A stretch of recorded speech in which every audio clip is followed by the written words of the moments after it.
ನೈವ ಕಿಂಚಿತ್ ಕರೋಮೀತಿ ಯುಕ್ತೋ ಮನ್ಯೇತ ತತ್ವವಿತ್ ಪಶ್ಯನ್ ಶೃಣ್ವನ್ ಸ್ಪೃಶನ್ ಜಿಘ್ರನ್ ಅಶ್ನನ್ ಗಚ್ಚನ್ ಸ್ವಪನ್ ಸ್ವಸನ್ ಪ್ರಲಪನ್ ವಿಸೃಜನ್ ಗೃಹ್ಣನ್ ಉನ್ಮಿಷನ್ ನಿಮಿಷನ್ನಪಿ ಇಂದ್ರಿಯಾಣಿ ಇಂದ್ರಿಯಾರ್ಥೇಷು ವರ್ತಂತ ಇತಿ ಧಾರಯನ್. ಸನ್ಯಾಸ ಯೋಗ ಅದನ್ನು ಹೇಳ್ತಾ ಇದ್ದಾರೆ. ಸನ್ಯಾಸದಲ್ಲಿ ಅದು ಯೋಗ ರೂಪವಾಗಬೇಕು ಅಂತ ಹೇಳ್ತಾರೆ. ಸನ್ಯಾಸ ಯೋಗ ರೂಪವಾಗುವುದು ಯಾವಾಗ ಅಂತಂದ್ರೆ, ಸನ್ಯಾಸ ಅಂದ್ರೆ ಅರ್ಥವೇನೋ ಕಾಮಕ್ರೋಧಾದಿಗಳನ್ನು ಬಿಡುವುದು, ಫಲದ ಆಸೆಯನ್ನು ತೊರೆಯುವುದು, ಇದು ಸನ್ಯಾಸ. ಮತ್ತು ಕರ್ತೃತ್ವ ಅಭಿಮಾನ ತ್ಯಾಗ ಮಾಡಬೇಕಂತ, ದುರಭಿಮಾನ ಬಿಡಬೇಕು. ದತ್ತ ಸ್ವಾತಂತ್ರ್ಯವನ್ನು ನಾವು ಅನುಸಂಧಾನ ಮಾಡಬೇಕು. ಸರ್ವ ಸ್ವಾತಂತ್ರ್ಯವನ್ನು ಮನಸ್ಸಲ್ಲಿ ಇಟ್ಕೊಳ್ಬಾರ್ದು. ಯಾವಾಗ ಕರ್ಮ ಮಾಡುವಾಗ, ಯಾವುದೇ ಕರ್ಮ ಮಾಡುವಾಗ ನಾನು ನಾನು ಅಂತ ಇದ್ದೇ ಇರ್ತದೆ. ಪ್ರತಿಯೊಂದು ಕರ್ಮ ಮಾಡುವಾಗ ಅಲ್ಲಿ ನಾನು ನನ್ನ ಒಳ್ಳೆಯದಕ್ಕಾಗಿ, ನನ್ನ ಫಲಕ್ಕಾಗಿ, ನನ್ನ ಇಂಥ ಒಂದು ಉದ್ದೇಶದಿಂದಾಗಿ ನಾನೇ ಕರ್ಮ ಮಾಡ್ತಿದ್ದೇನೆ ಅಂತ ತಾನೆ. ನಾವು ಯಾವುದೇ ಕರ್ಮ ಮಾಡುವಾಗ ನಾನು ಮಾಡ್ತಾ ಇದ್ದೇನೆ, ನನಗೆ ಇಂಥ ಫಲ ಸಿಗಬೇಕು. ಎರಡು ಅಂಶ ಇದೆ ಅಲ್ಲಿ. ಮಾಡ್ತಾ ಇದ್ದೇನೆ ಅಂತ ಒಂದು ಅಂಶ ಮಾಡೋದು ಕ್ರಿಯೆ, ಇನ್ನೊಂದು ಅಂಶ ನಾನು ಮಾಡ್ತಾ ಇದ್ದೇನೆ ಅಂತ, ಇನ್ನೊಂದು ಅಂಶ ಇಂಥ ಫಲಕ್ಕಾಗಿ ಮಾಡ್ತಿದ್ದೇನೆ. ಈ ಮೂರು ಸೇರ್ಕೊಂಡೇ ಇರ್ತದೆ. ಅದರಲ್ಲಿ ಏನು ಮಾಡಬೇಕು? ಇದು ಯೋಗ ಅಲ್ಲ. ಇದು ಯೋಗ ಅಂತಂದ್ರೆ ಏನು? ಜ್ಞಾನೋಪಾಯ, ಮೋಕ್ಷೋಪಾಯ ಅಲ್ಲ, ಸಾಧನ ಅಲ್ಲ. ಅದು ಯೋಗ ಆಗಬೇಕಾಗಿದ್ರೆ ಏನು ಮಾಡಬೇಕು ಅಂತಂದ್ರೆ, ನಾನು ಅಂತನ್ನದೇ ಪರಮಾತ್ಮ ಮಾಡಿಸ್ತಾ ಇದ್ದಾನೆ, ನಾನು ಮಾಡ್ತಾ ಇದ್ದೇನೆ. ಪರಮಾತ್ಮ ಮಾಡಿಸ್ತಾ ಇದ್ದಾನೆ. ನಾಹಂಕರ್ತ ಹರಿಕರ್ತ, ಆ ಭಾವನೆ, ಆ ನಾನು ಎಂಬ ಅಂಶದಲ್ಲಿ ಒಂದು ಅಂಶವನ್ನು ಅದನ್ನು ಬಿಟ್ಟು ಬಿಡಬೇಕು. ಇನ್ನೊಂದು ಅಂಶ ಯಾವುದು? ಫಲ. ಫಲದ ಆಸೆ. ನನಗೆ ಪರಮಾತ್ಮ ನೀನು ಏನು ಕೊಡಬೇಕಾಗಿಲ್ಲ, ನನಗೆ ನೀನು ಬೇಕು, ಇನ್ನೇನು ಬೇಡ ಅಂತ ಅನ್ಬೇಕು.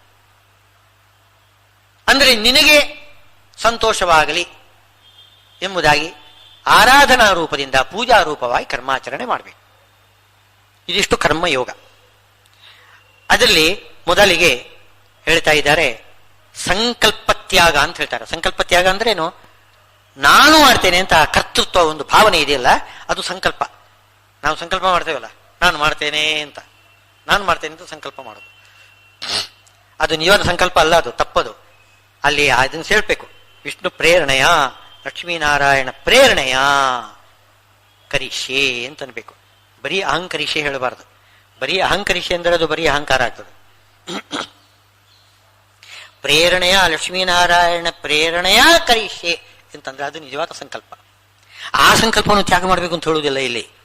ಇಲ್ಲಿ ಸಂಕಲ್ಪ ತ್ಯಾಗ ಅಂತಂದ್ರೆ ನಾನು ಅಹಂಕರಿಷೆ ಅಂತ ಹೇಳ್ತೇವಲ್ಲ, ನಾನು ಮಾಡ್ತೇನೆ, ನಾನು ಮಾಡ್ತೇನೆ, ಇಂಥ ಸಂಕಲ್ಪವನ್ನು ತ್ಯಾಗ ಮಾಡಬೇಕು. ಯಾವಾಗ? ನೈವ ಕಂಚಿತ್ ಕರೋಮೀತಿ, ನಾನೇನು ಮಾಡ್ತಾ ಇಲ್ಲ, ಸ್ವತಂತ್ರವಾಗಿ ನಾನು ಏನು ಮಾಡ್ತಾ ಇಲ್ಲ. ಸುಮ್ಮನೆ ನಾನು ಮಾಡ್ತಾ ಇರೋದು, ನಾನೇನು ಮಾಡ್ತಾ ಇಲ್ಲ ಅಂತಂದ್ರೆ ತಪ್ಪಲ್ವೇ ಅಂತ ಎಷ್ಟು ಪ್ರಶ್ನೆ ಮಾಡ್ತಾರೆ. ಹೌದು, ಅದು ತಪ್ಪದು, ಅನ್ಯಥಾ ಜ್ಞಾನ. ಅದು ತಪ್ಪಿಸಿಕೊಳ್ಳೋದು, ಅಪರಾಧ ಮಾಡೋದು, ನಾನೇನು ಮಾಡಿಲ್ಲ ಅಂತ ಅನ್ನೋದು. ಹಾಗೆ ಮಾಡಿದ್ರೆ ಅದು ತಪ್ಪಾಗ್ತದೆ. ಹಾಗಲ್ಲ, ನಾನು ಸ್ವತಂತ್ರವಾಗಿ ಮಾಡ್ತಾ ಇಲ್ಲ. ನೈವ ಕಿಂಚಿತ್ ಕರೋಮಿ, ಸ್ವತಂತ್ರವಾಗಿ ನಾನೇನು ಮಾಡ್ತಾ ಇಲ್ಲ. ಇತಿ ಯುಕ್ತೋ ಮನ್ಯೇತ ತತ್ವವಿತ್, ತತ್ವವನ್ನು ತಿಳ್ಕೊಂಡವನು ಈ ರೀತಿ ಆಲೋಚನೆ ಮಾಡಬೇಕು. ತತ್ವ ಅಂದ್ರೆ ಏನಪ್ಪ? ಪರಮಾತ್ಮನೇ ನಮ್ಮಿಂದ ಮಾಡಿಸ್ತಾ ಇದ್ದಾನೆ, ಅವಂದೇ ಇಚ್ಛೆ. ನಮಗೆ ಇಚ್ಛೆ ಬಂತು, ನನಗೊಂದು ಆಲೋಚನೆ ಹೊಳಿಯಿತು, ನನಗೆ ಇಚ್ಛೆ ಬಂತು, ಎಲ್ಲ ಸುಳ್ಳು. ನನಗಾಗಿ ಆಲೋಚನೆ ಬಂದಿದ್ದಲ್ಲ, ಇಚ್ಛೆ ಬಂದಿದ್ದಲ್ಲ. ಪರಮಾತ್ಮ ನಮ್ಮೊಳಗೆ ನಿಂತುಕೊಂಡು ಅವನ ಆಲೋಚನೆ ಮಾಡ್ತಾನೆ, ಅವನು ಇಚ್ಛೆ ಮಾಡ್ತಾನೆ. ಆವಾಗ ನಮ್ಮಲ್ಲಿ ಅದೇ ರೀತಿ ಆಲೋಚನೆ, ಇಚ್ಛೆ ಎಲ್ಲ ಬರ್ತದೆ. ಏನೋ ಕನ್ನಡಿಯ ಮುಂದೆ ನಮ್ಮ ಕೈ ಅಲ್ಲಾಡಿಸಿದ್ರೆ ಆ ಪ್ರತಿಬಿಂಬ ಅಲ್ಲಾಡ್ತದೆ. ಇದು ಅಲ್ಲಾಡ್ಲಿಲ್ಲ ಕೈ ಅಂತಂದ್ರೆ ಪ್ರತಿಬಿಂಬ ಹಾಗೇನೆ ಇರ್ತದೆ. ಪರಮಾತ್ಮನಿಗೆ ಮೊದಲು ಆಲೋಚನೆ ಬರಬೇಕು. ಆಲೋಚನೆ ಬರಬೇಕು, ಅವನಿಗೆ ಇಚ್ಛಾ ಬರಬೇಕು. ಆವಾಗ ನಮ್ಮಲ್ಲಿ ಆಲೋಚನೆ ಇಚ್ಛೆಗಳು ಬರ್ತವೆ. ಇದನ್ನು ಮನಸ್ಸಲ್ಲಿ ಇಟ್ಟುಕೊಂಡು ನಾನೇ ಆಲೋಚನೆ ಮಾಡಿದ್ದೇನೆ, ನಾನೇ ಇಚ್ಛೆ ಮಾಡಿದ್ದೇನೆ, ನಾನೇ ಈಗ ಪ್ರಯತ್ನ ಮಾಡ್ತೇನೆ, ಆ ರೀತಿ ಹೇಳಬಾರದು. ಭಗವಂತನಲ್ಲಿ ಇಂಥ ಆಲೋಚನೆ ಬಂತು, ಅವನಿಗೆ ಇಚ್ಛಾ ಬಂದಿದೆ, ಆದ್ದರಿಂದ ನಾನು ಮಾಡ್ತಾ ಇದ್ದೇನೆ ಅಂತ ಅನ್ನಬೇಕು. ಇದು ತತ್ವವಿತ್. ತತ್ವ ಅಂದ್ರೆ ಇದು. ಪರಮಾತ್ಮ ಯಾಕೆ ಮಾಡ್ತಾನೆ ಹಾಗೆ ಅಂತಂದ್ರೆ ಅದು ನಮ್ಮ ಒಳ್ಳೆಯದಕ್ಕಾಗಿ. ಅವನು ಉಣ್ತಾನೆಂತೆ, ಈಗ ನಾವು ಉಣ್ತಾ ಇದ್ದೇವೆ, ನಿಜವಾಗಿ ಉಣ್ಣುವುದು ಅವನು. ಅವನಿಗೇನು ಬೇಕಾಗಿಲ್ಲ, ಅವನಿಗೆ ಉಣ್ಣಬೇಕಾಗಿಲ್ಲ. ಅವನು ಪೂರ್ಣಾನಂದ, ನಿತ್ಯ ತೃಪ್ತ. ಆದರೆ ಅವನು ಉಣ್ತಾನಂತೆ. ಯಾಕೆ ಅಂತಂದ್ರೆ ಅವನು ಉಣ್ಣುವಾಗ ನಾವು ಉಣ್ತಾ ಇವೆ. ಬಿಂಬ ಉಂಡ್ರೆ ನಾವು ಪ್ರತಿಬಿಂಬ ಉಣ್ತದೆ. ಇದರಿಂದ ಉಪಯೋಗ ಯಾರಿಗೆ? ಪ್ರತಿಬಿಂಬಕ್ಕೆ. ಜೀವನಿಗೆ ಉಪಯೋಗ ಇದೆ.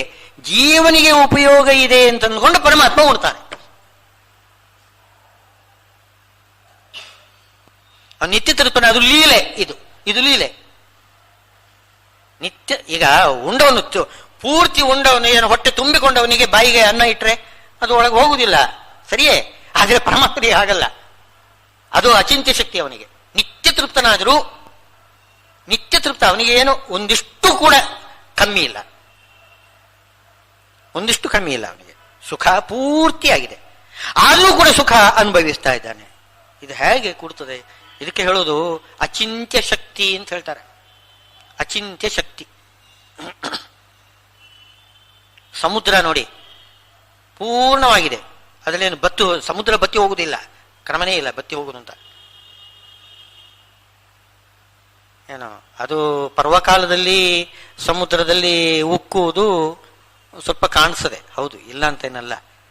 ಆದರೆ ಸಮುದ್ರದ ನೀರು ಒಂದು ಕಡೆಯಲ್ಲಿ ಉಕ್ಕುತ್ತದೆ, ಇನ್ನೊಂದು ಕಡೆಯಲ್ಲಿ ಕಮ್ಮಿ ಆಗ್ತದೆ ಅಷ್ಟೇ ಹೊರತು ನೀರು ಅಷ್ಟೇನೆ ಇರೋದು. ಒಂದು ಕಡೆಯಲ್ಲಿ ಚಂದ್ರ ಎಲ್ಲಿ ಕಾಣಿಸ್ತಾನೆ ಅಲ್ಲಿ ಸಮುದ್ರ ಉಕ್ಕಿ ಬರ್ತದೆ, ಉಳಿದ ಕಡೆಯಲ್ಲಿ ಸ್ವಲ್ಪ ಕಡಿಮೆ ಆಗ್ತದೆ. ಸಮುದ್ರದ ನೀರು ಉಕ್ಕುವುದು ಎಂಬುದು ಕಾಣಿಸುವುದಿಲ್ಲ. ಉಕ್ಕುವುದು ಇಲ್ಲ ಅಂತನ್ಬೇಡಿ ಅಂತ ಹೇಳ್ತಾರೆ ಶ್ರೀಮದಾಚಾರ್ಯರು. ಅದು ಎಲ್ಲಿ ಉಕ್ಕುತ್ತದೆ ನೋಡಬಹುದು ಅಂತಂದ್ರೆ, ನದಿ ಸಮುದ್ರವನ್ನು ಸೇರ್ತಕ್ಕಂಥ ಜಾಗ ಇದೆಯಲ್ಲ, ಅಲ್ಲಿ ಸ್ವಲ್ಪ ಉಕ್ಕುತ್ತದಂದು ಕಾಣಿಸ್ತದಂತೆ. ಉಕ್ಕುವುದಿಲ್ಲ ಅಂತ ಅನ್ಬೇಡಿ, ಅದು ದೊಡ್ಡದಾದ್ದರಿಂದ ನಮಗೆ ಉಕ್ಕುವುದು ಕಾಣಿಸುವುದಿಲ್ಲ ಅಂತ. ಅಂತೂ ಏನೇ ಇರಲಿ, ಅಂಥ ಸಮುದ್ರ ಎಂಬುದು ಎಷ್ಟು ಪೂರ್ಣವಾಗಿದ್ರೂ ಕೂಡ ಪುನಃ ಪುನಃ ನೀರು ಬರಲಿ ಅಂತಂತದೆ. ಎಷ್ಟು ಬಂದರೂ ಸಾಲದು. ಹಾಗೆ ಪರಮಾತ್ಮ ಪೂರ್ಣನಾಗಿದ್ರೂ ಕೂಡ ಪುನಃ ಪುನಃ ಉಣ್ತಾನಂತೆ ಅವನು. ಯಾಕೆ ಉಣ್ತಾನೆ? ಅದು ಅಚಿಂತ್ಯ ಶಕ್ತಿ. ಹೇಗೆ ಉಣ್ತಾನೆ ಅಂದ್ರೆ ಅಚಿಂತ್ಯ ಶಕ್ತಿ. ಯಾಕೆ ಉಣ್ತಾನೆ ಅಂತಂದ್ರೆ ಜೀವರಿಗೆ ಒಳ್ಳೇದಾಗ್ಲಿ ಅಂತ, ಅದರಿಂದ ತೃಪ್ತಿ ಜೀವರಿಗಾಗ್ಲಿ. ಇದು ತತ್ವ. ಪರಮಾತ್ಮ ಈ ರೀತಿಯಾಗಿ ನಮ್ಮಲ್ಲಿ ನಿಂತು ತನ್ನ ಪೂಜೆ ತಾನೇ ಮಾಡಿಸಿಕೊಳ್ತಾನೆ. ತನ್ನ ಪೂಜೆ ತಾನೇ ಮಾಡಿಸಿಕೊಳ್ತಾನೆ. ಅವನಿಗೇನು ಬೇಕಾಗಿಲ್ಲ, ಆದರೂ ಕೂಡ ಮಾಡಿಸಿಕೊಳ್ತಾನೆ. ಇದನ್ನು ನಾವು ತಿಳ್ಕೊಂಡ್ರೆ ಅದರ ಫಲ ನಮಗೆ ಕೊಡ್ತಾನೆ. ಇಲ್ಲದ ಹೋದ್ರೆ ಫಲ ಇಲ್ಲ. ತನ್ನಿಂದ ತಾನೇ ಅವನು ಮಾಡ್ತಾ ಇರ್ತಾನೆ. ಏನು ವಸ್ತ್ರೇಣಾಪಿ ಗ್ರಹ ಪ್ರೋಕ್ತ ರಾಜಮಂದಿರ ಸತ್ಪಿಷಃ ಅಂತ ಏನು ಒಂದೇ ಸಮನೆ ತುಪ್ಪ ಕೊಡ್ತಾ ಇದ್ದಾರಂತೆ ಅರಮನೆಯಲ್ಲಿ. ನಮ್ಮಲ್ಲಿ ಪಾತ್ರ ಇಲ್ಲ, ಅದು ಸುಮ್ಮನೆ ಕೂತಿದೆ ಅಷ್ಟೇ. ನಿಮ್ಮ ಹಣೆ ಬರಹ. ವಾದಿರಾಜರು ಹೇಳ್ತಾರೆ, ಪಾತ್ರೆ ಇಲ್ವೇ, ಹೋಗಿ ಬಟ್ಟೆ ಇಲ್ಲ ಆದ್ರೂ ತಗೊಳ್ಳಿ ಗಂಟು ಕಟ್ಕೊಂಡು ತಗೊಳ್ಮನ್ನಿ ಅಂತ ಹೇಳ್ತಾರೆ. ವಸ್ತ್ರೇಣಾಪಿ ಗ್ರಹ ಪ್ರೋಕ್ತ ರಾಜಮಂದಿರ ಸತ್ಪಿಷಃ. ನೀವು ಅದನ್ನು ಬಿಟ್ಟುಬಿಟ್ರೆ ನೀವೇ ದಟ್ಟರು ಅಂತ ಹೇಳಬೇಕು, ಸ್ವೀಕಾರ ಮಾಡಬೇಕು ನೀವು. ಪರಮಾತ್ಮ ನಮ್ಮ ತೃಪ್ತಿಗೋಸ್ಕರ ಎಲ್ಲ ಮಾಡ್ತಾ ಇದ್ದಾನೆ. ನಾವು ಅದನ್ನು ಇಲ್ಲದೆ ಇದ್ರಿಂದ ನಮಗೆ ಅದರ ಫಲ ಸಿಗುವುದಿಲ್ಲ. ನಾವು ಒಂದು ಪರಮಾತ್ಮ ನಮ್ಮ ಒಳ್ಳೆಯದಕ್ಕಾಗಿ ಊಟ ಮಾಡ್ತಾನೆ ಅಂತ ನಾವು ತಿಳಿದುಕೊಂಡು ಒಂದು ತುತ್ತು ಬಾಯಿಗೆ ಇಟ್ಟುಕೊಂಡಿವಿ ಅಂತಂದ್ರೆ ದೊಡ್ಡ ಒಂದು ಈ ಪರಿಯಲ್ಲಿ ಅರಿತುಂಬ ನರ ನಿತ್ಯೋಪವಾಸಿ. ಅವನು ನಿತ್ಯೋಪವಾಸದ ಫಲ ಸಿಗ್ತದೆ ಅವನಿಗೆ. ಎಷ್ಟು ದೊಡ್ಡ ಫಲ ಸಿಗ್ತದೆ. ನಾವಂತ ದೊಡ್ಡ ಫಲದಿಂದ ವಂಚಿತರಾಗ್ತೇವೆ, ನಮಗೆ ಜ್ಞಾನ ಇಲ್ಲ. ಈ ತತ್ವವನ್ನು ತಿಳ್ಕೊಂಡು ಏನು ಮಾಡಬೇಕು? ನಾನು ಏನು ಮಾಡ್ತಾ ಇಲ್ಲ. ಯಾವುದು? ಪಶ್ಯನ್, ನೋಡ್ತಾ ಇರುವಾಗ. ಶೃಣ್ವನ್, ಅದೆಲ್ಲ ಪಶ್ಯನ್ ಅಂತಂದ್ರೆ ಏನು? ಆ ರೂಪ ಇದೆಯಲ್ಲ, ಆ ರೂಪ ಇಲ್ಲಿರ್ತಕ್ಕಂಥ ರೂಪ, ಕಣ್ಣಿನಲ್ಲಿ ಒಂದು ಭಗವದ್ ರೂಪ ಇದೆ. ಸೂರ್ಯದೇವರು ಸದಾ ಕಾಲ ಕಣ್ಣಿನಲ್ಲಿದ್ದು ಕಣ್ಣಿನಲ್ಲಿ ಇರತಕ್ಕಂಥ ಪರಮಾತ್ಮನನ್ನು ಉಪಾಸನ ಮಾಡ್ತಾ ಇದ್ದಾರೆ. ಅದು ನೋಡ್ತಕ್ಕಂಥ ರೂಪದಲ್ಲಿ ಪರಮಾತ್ಮ ಇದ್ದಾನೆ. ಆ ರೂಪವನ್ನು ಈ ರೂಪ ನೋಡ್ತದೆ. ಆ ವಸ್ತುವಿನಲ್ಲಿರ್ತಕ್ಕಂತಹ ರೂಪವನ್ನು ಈ ಚಕ್ಷುರಿಂದ್ರಿಯದಲ್ಲಿರ್ತಕ್ಕಂತಹ ಭಗವದ್ ರೂಪ ನೋಡ್ತದೆ.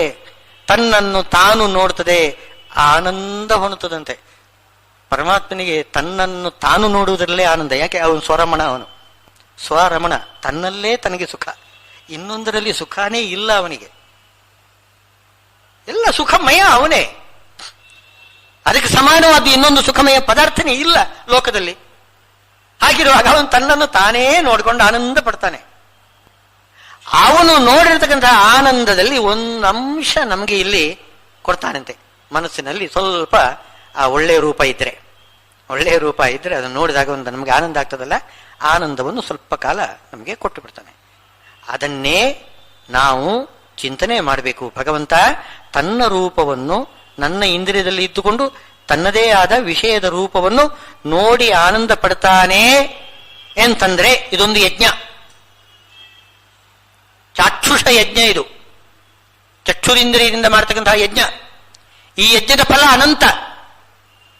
ಸೂರ್ಯದೇವರು ಮಾಡ್ತಾ ಇದ್ದಾರೆ ಒಳಗಡೆ ನಿಂತುಕೊಂಡು.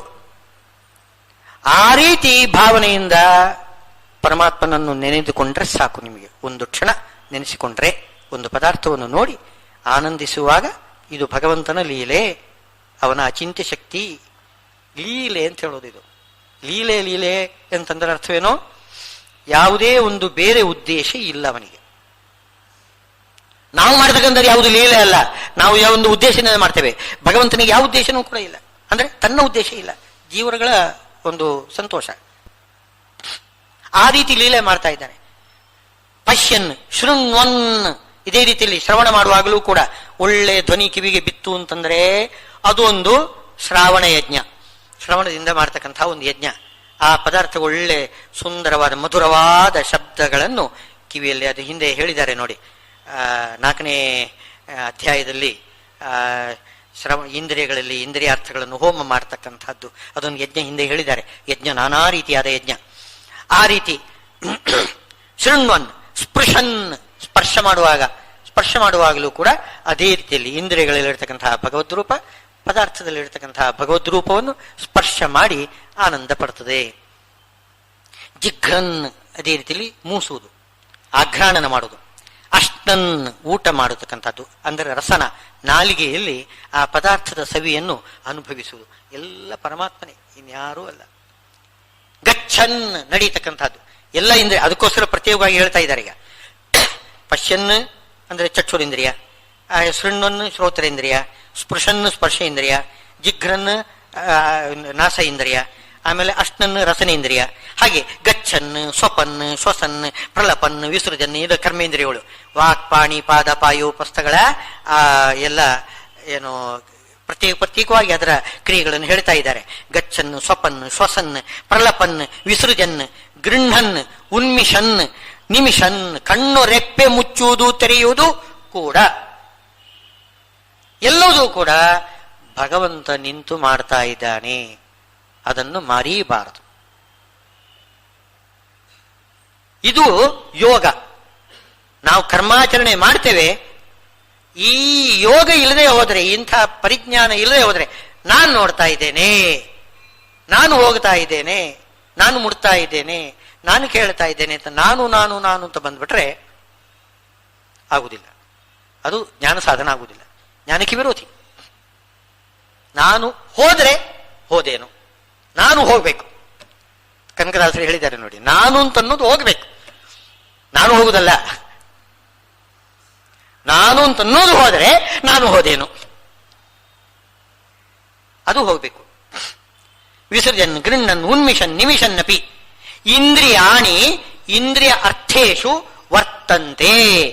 ಇಂದ್ರಿಯಗಳು ಇಂದ್ರಿಯಗಳ ಅರ್ಥಗಳಲ್ಲಿ ವರ್ತಂತೆ, ಅವುಗಳ ಸಂಬಂಧವನ್ನು ಪಡೆಯುತ್ತವೆ.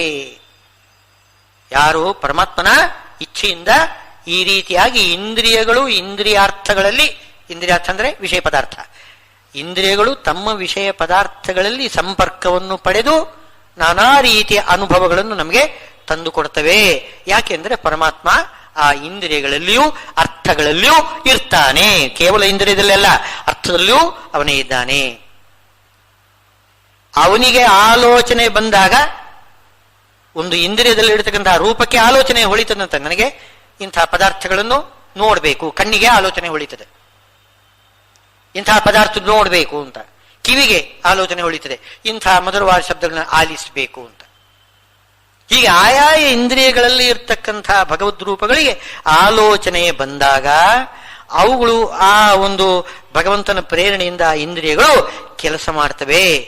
ಈ ರೀತಿಯಾಗಿ ತಿಳ್ಕೊಂಡು ಪರಮಾತ್ಮನ ಪೂಜಾ ರೂಪವಾಗಿ ಪರಮಾತ್ಮನೇ ಎಲ್ಲಾ ಕರ್ಮಗಳನ್ನು ಮಾಡ್ತಾ ಇದ್ದಾನೆ ಅಂತ ಏನ್ ತಿಳ್ಕೊಳ್ಳುವುದೇ ನಾವು ಆರಾಧನಾ ರೂಪವಾಗಿ ನಮ್ಮ ಕರ್ಮಾಚರಣೆ ನಾವು ಮಾಡ್ತಾ ಇದ್ದೇವೆ. ಅವಾಗ ಈ ರೀತಿ ತಿಳ್ಕೊಂಡ್ರೆ ವರ್ತಂತ ಇತಿ ಧಾರಯನ್, ಧಾರಣ ಮಾಡಬೇಕಂತ. ಇದು ಧಾರಣ ಅಂತಂದ್ರೆ ಅರ್ಥವೇನೋ ಸದಾ ಚಿಂತನೆ ಮಾಡುವುದಕ್ಕೆ ಧಾರಣ ಅಂತ ಹೆಸರು. ಧಾರಣ ಧ್ಯಾನ ಸಮಾಧಿ ಅಂತ ಹೇಳ್ತಾರ ನೋಡಿ. ಧಾರಣ ಧಾರಣ ಅಂದ್ರೆ ಒಂದು ಧ್ಯಾನ, ಧ್ಯಾನದ ವಿಶೇಷ. ಈ ರೀತಿ ಧಾರಣ ಮಾಡ್ತಾ ಬ್ರಹ್ಮಣ್ಯಾಧಾಯ ಕರ್ಮಾಣಿ ಸಂಗಂ ತ್ಯಕ್ತ್ವಾ ಕರೋತಿ ಯಃ ಲಿಪ್ಯತೆ ನ ಸ ಪಾಪೇನ ಪದ್ಮಪತ್ರಮಿವಾಂಭಸ. ತಾವರೆ ಎಲೆ ನೀರಲ್ಲಿ ಇದ್ರೂ ಕೂಡ ಅಂಟಿಕೊಳ್ಳುವುದಿಲ್ಲ ಅಂತೆ. ನೀರಿಗೆ ಅಂಟಿಕೊಳ್ಳುವುದಿಲ್ಲ ಎಲೆ, ಎಲೆಗೆ ನೀರು ಅಂಟಿಕೊಳ್ಳುವುದಿಲ್ಲ. ಎಲೆಯನ್ನು ತೆಗೆದು ಬಿಟ್ರೆ ಅದು ನೀರಲ್ಲಿ ಇತ್ತು ಅಂತ ನಮಗೆ ಒಂದಿಷ್ಟು ಕೂಡ ಗೊತ್ತಾಗುವುದಿಲ್ಲ. ಅದು ಹಾಗೇನೆ ಬಿದ್ದು ಹೋಗಿಬಿಡ್ತದೆ ನೀರು. ಅದೇ ಬಟ್ಟೆ ಹಾಕಿದ್ರೆ ಅದು ಬಟ್ಟೆ ನೀರನ್ನು ಹೀರಿಕೊಂಡಿರ್ತದೆ. ನಾವು ಬಟ್ಟೆ ಹಾಗಿರಬಾರದು ಹೇಳ್ತಿದ್ದಾರೆ. ತಾವರೆ ಎಲೆ ಹಾಗಿರಬೇಕು. ಇಲ್ಲಿ ಸಂಸಾರದಲ್ಲಿ ಇರಬೇಕು. ಸಂಸಾರದಲ್ಲಿ ಇದ್ದು ಅಂಟಿಕೊಳ್ಳದೆ ಇರಬೇಕು. ಇದೇ ಯೋಗ ಸಾಧನೆ. ಆ ನಿರ್ಲೇಪ ಭಾವನೆ ಇದೆಯಲ್ಲ, ನಿರ್ಲಿಪ್ತತೆ ಏನಿದೆ ಮನಸ್ಸಿನಲ್ಲಿ, ಅದು ಇದ್ರೆ ನಾವು ನೇರ ಮೋಕ್ಷಕ್ಕೆ ಹೋಗ್ತೇವೆ. ಇಲ್ಲದೆ ಹೋದ್ರೆ ಇಲ್ಲೇ ಮುಳುಗಿರ್ತೇವೆ. ಸಂಸಾರ ನಮ್ಮನ್ನು ಬಿಡುವುದಿಲ್ಲ. ಎಷ್ಟು ಹಿಂಡಿದ್ರೂ ನೀರಿರ್ತದೆ ಬಟ್ಟೆಯಲ್ಲಿ, ಎಷ್ಟು ಹಿಂಡಿದ್ರೂ ನೀರಿದೆ. ಅದೇ ತಾವರೆ ಎಲೆ ನೋಡಿ, ಎತ್ತಿ ಬಿಟ್ರೆ ಸಾಕು, ಅದರಲ್ಲಿ ನೀರೇ ಇಲ್ಲ. ಪದ್ಮಪತ್ರಮೇವಾಂಬಸ ಲಿಪ್ಯತೆ ನಸ ಪಾಪೇನ, ಪಾಪ ಕರ್ಮದಿಂದ ಅವನು ಲಿಪ್ತನಾಗುವುದಿಲ್ಲ. ಎಲ್ಲಾ ಕರ್ಮವನ್ನು ಬಿಡಬೇಕು ಅಂತ ಹೇಳುವುದಿಲ್ಲ. ಪುಣ್ಯಕರ್ಮ ಬೇಕು ನಮಗೆ. ಪುಣ್ಯಕರ್ಮ ಅಂತಂದ್ರೆ ಆ ಪುಣ್ಯಕರ್ಮದಿಂದ ನಮ್ಮ ಆನಂದ ವ್ಯಕ್ತವಾಗ್ತದಂತೆ. ಏನದು ಪುಣ್ಯಕರ್ಮ? ಭಗವಂತನ ಆರಾಧನೆ, ಇನ್ನೇನಲ್ಲ. ಭಗವಂತನ ಆರಾಧನೆ. ಯಾವುದೇ ಕರ್ಮ ಮಾಡಿದರೂ ಕೂಡ ಭಗವಂತನ ಆರಾಧನೆ. ಅದು ಎಲ್ಲಾ ಕರ್ಮನೂ ಹೌದು. ಭಗವಂತನ ಆರಾಧನೆ ಅಂತ ಪ್ರತ್ಯೇಕ ನಾವು ಕರ್ಮ ಮಾಡುವುದೇ ಬೇಡ. ನಾವು ಮಾಡತಕ್ಕಂತಹ ಕರ್ಮವನ್ನೇ ಭಗವಂತನ ಆರಾಧನೆಯಾಗಿ ನಾವು ಅನುಸಂಧಾನ ಮಾಡಿಬಿಟ್ರೆ ಅದೇ ಭಗವಂತನ ಆರಾಧನೆ. ಹೊಸದಾಗಿ ಏನು ಮಾಡಬೇಕು ಅಂತೇನಿಲ್ಲ. ಏನೋ ಒಂದು ಮೂರ್ತಿ ಪ್ರತಿಷ್ಠಾಪನೆ ಮಾಡಬೇಕು, ಅಭಿಷೇಕ ಮಾಡಬೇಕು ಹಾಗೇನಿಲ್ಲ. ನೀವು ಏನು ಅಭಿಷೇಕ ಮಾಡ್ಕೊಳ್ತೀರಿ ಅದನ್ನೇ ಅಭಿಷೇಕ ಅಂತ ತಿಳ್ಕೊಳ್ಳಿ. ನೀವು ಸ್ನಾನ ಮಾಡ್ತಿರಲ್ಲ, ನೀವು ಹಾಕೊಳ್ತಿರಲ್ಲ, ಅದೇ ಭಗವಂತನ ಅಭಿಷೇಕ ಅಂತ ತಿಳ್ಕೊಳ್ಳಿ. ನೀವೇನು ಊಟ ಮಾಡ್ತೀರಿ ಅದನ್ನೇ ನೈವೇದ್ಯ ಸಮರ್ಪಣೆ ಅಂತ ತಿಳ್ಕೊಳ್ಳಿ. ಆ ಕರ್ಮ ಎಲ್ಲವೂ ಕೂಡ ಏನಾಗ್ತದೆ, ಅದು ಲೇಪ ಹೊಂದುವುದಿಲ್ಲ. ನೀರಿನ ಹಾಗೆ ಲೇಪ ಹೊಂದುವುದಿಲ್ಲ. ಅದು ಲೇಪ ಹೊಂದುವುದು ಅಂದರೆ ಅರ್ಥವೇನು? ಸಂಸಾರದಲ್ಲಿ ಬೀಳಿಸುವುದು. ಆದರೆ ಮೋಕ್ಷದಲ್ಲಿ ಆನಂದ ವೃದ್ಧಿ ಮಾಡ್ತದೆ. ಮೋಕ್ಷದಲ್ಲಿ ಆನಂದ ವೃದ್ಧಿ ಮಾಡ್ತದೆ. ಅದೇ ಲೇಪ ಆಯಿತು ಅಂತಂದ್ರೆ ಸಂಸಾರದಲ್ಲೇನೆ ಕೊಳೆಯುವ ಹಾಗೆ ಮಾಡಬೇಕು, ಮುಳುಗಿಸಿ ಬಿಡ್ತದೆ. ಬ್ರಹ್ಮಣ್ಯ ಆದಾಯ ಕರ್ಮಾಣಿ, ಕರ್ಮಗಳನ್ನೆಲ್ಲ ಬ್ರಹ್ಮನಲ್ಲಿ ಇಡಬೇಕು. ಬ್ರಹ್ಮನಲ್ಲಿ ಇಡಬೇಕು. ಸನ್ಯಾಸ ಅಂದ್ರೆ ಕರ್ಮವನ್ನು ಬಿಡುವುದಲ್ಲ. ಅದ್ವೈತದಲ್ಲಿ ಕರ್ಮವನ್ನು ಬಿಡಬೇಕು ಅಂತ ಹೇಳ್ತಾರೆ. ನಮ್ಮಲ್ಲಿ ಹಾಗೇನಿಲ್ಲ. ಕರ್ಮವನ್ನು ಬಿಡುವುದಲ್ಲ, ಕರ್ಮ ಮಾಡಬೇಕು. ಹೇಳಿದಾರಲ್ಲ, ನೀರಲ್ಲಿ ಇರಬೇಕು, ಅಂಟದಂತೆ ಇರಬೇಕು, ಹೊರತು ನೀರೇ ಬೇಡ ಅಂತ ಅನ್ನೋದಲ್ಲ. ತಾವರೆ ಎಲೆ ನೀರನ್ನು ಬಿಟ್ಟಿರಲಾರದು, ನೀರಲ್ಲೇ ಇರ್ತದೆ, ಆದರೆ ನೀರಿಗೆ ಅಂಟಿಕೊಳ್ಳುವುದಿಲ್ಲ. ನಾವು ಕೂಡ ಸಂಸಾರವನ್ನು ಬಿಟ್ಟಿರಲಾರೆವು.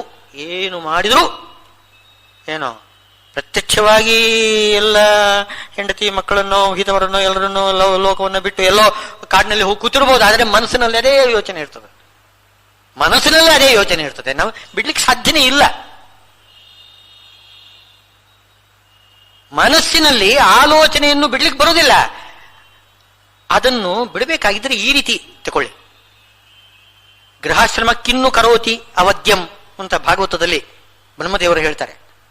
ಏನು ದೋಷ ಏನಿಲ್ಲ, ಸಂಸಾರದಲ್ಲಿ ಇರೇ ನೀವು, ಏನು ದೋಷ ಇಲ್ಲ. ಜಿತೇಂದ್ರಿಯಸ್ಯ ಅಂತ ಇಂದ್ರಿಯ ನಿಗ್ರಹ ಒಂದಿದ್ದು ಬಿಟ್ರೆ, ಮನೋನಿಗ್ರಹ ಒಂದಿದ್ರೆ ನೀವು ಸಂಸಾರದಲ್ಲಿದ್ರೆ ಏನು ಬಾಧಕ ಏನಿಲ್ಲ. ಸಂಸಾರದಲ್ಲಿ ಇರಬೇಕು. ಮನುಷ್ಯ ಅವನು ಸಂಸಾರಿ, ಅವನು ಸಮಾಜ ಜೀವಿ, ಅವನು ಎಲ್ಲ ಬೇರೆ ಪ್ರತ್ಯೇಕವಾಗಿ ಅವನು ಒಂದು ಕ್ಷಣ ಬದುಕಲಾರ, ಒಂದು ಕ್ಷಣ ಬದುಕಲಾರ. ಸಂಸಾರದಲ್ಲಿ ಮೀನಿಗೆ ನೀರು ಎಷ್ಟು ಅವಶ್ಯಕ, ನೀರಿನಿಂದ ಈಚೆ ಬಂದರೆ ಮೀನು ಇಲ್ಲಿ ಒದ್ದಾಡಿ ಸತ್ತು ಹೋಗ್ತದೆ. ಹಾಗೆ ಸಮಾಜದಿಂದ ಹೊರಗಡೆ ಬರಲಾರ ಮನುಷ್ಯ, ಇರಲೇಬೇಕು. ಆದರೆ ಪದ್ಮಪತ್ರದ ಹಾಗಿರಬೇಕು. ಏನ್ ಮಾಡಬೇಕು? ಪದ್ಮಪತ್ರ ಅಂತ ಇರುವುದು ಅಂತಂದ್ರೆ ಏನು? ನಮಗೆ ಬಂಧಕವಾದ ಯಾವುದು? ಕರ್ಮ. ಬಂಧಕವಾದ ಕರ್ಮ ಏನಿದೆ ಅದು ಕರ್ಮ ಬಂಧಕವಾಗದಂತೆ ಕರ್ಮವನ್ನು ಮಾಡಬೇಕು. ಅಂದ್ರೆ ಪರಮಾತ್ಮನಲ್ಲಿ ಅದನ್ನು ಇಟ್ಟುಬಿಡುವುದು. ಕರ್ಮಾಣಿ ಆದಾಯ, ಕರ್ಮ ಸನ್ಯಾಸ. ಸನ್ಯಾಸ ಶಬ್ದಕ್ಕೆ ಬಿಡುವುದು ಅಂತ ಅರ್ಥ ಅಲ್ಲ, ಇಡುವುದು ಅಂತ ಅರ್ಥ. ನ್ಯಾಸ ಅಂದ್ರೆ ಏನು? ಇಡುವುದು ತಾನೆ. ಸಂನ್ಯಾಸ ಚೆನ್ನಾಗಿ ಇಡುವುದು, ಒಂದು ಕಡೆಯಲ್ಲಿ ಇಡುವುದು, ಬಿಟ್ಟು ಬಿಡುವುದಲ್ಲ. ಲೋಕದಲ್ಲಿ ಸನ್ಯಾಸ ಅಂದ್ರೆ ಎಲ್ಲ ಬಿಟ್ಟು ಬಿಡುವುದು ಅಂತ ಅರ್ಥ ಆಗುತ್ತೆ, ರೂಢಿ. ಹಾಗಲ್ಲ, ಸಂನ್ಯಾಸ ಚೆನ್ನಾಗಿ ಭಗವಂತನಲ್ಲೇನೆ ಆದಾಯ, ಭಗವಂತನಲ್ಲೇ ಇಡಬೇಕು ಆ ಕರ್ಮವನ್ನು. ಅಂದ್ರೆ ಅರ್ಥವೇನೋ? ಈ ಕರ್ಮ ನೀನೇ ಮಾಡಿಸಿದ್ದು, ನಿನ್ನ ಪೂಜಾ ರೂಪವಾಗಿ ನೀನೇ ಮಾಡಿಸಿ ನನಗೆ ಆನಂದವನ್ನು ಕೊಡ್ತಾ ಇದ್ದೀಯಾ, ಈ ಕರ್ಮ ನಿನಗೋಸ್ಕರನೇ ನಿನಗೆ ಪ್ರೀತಿಯಾಗಲಿ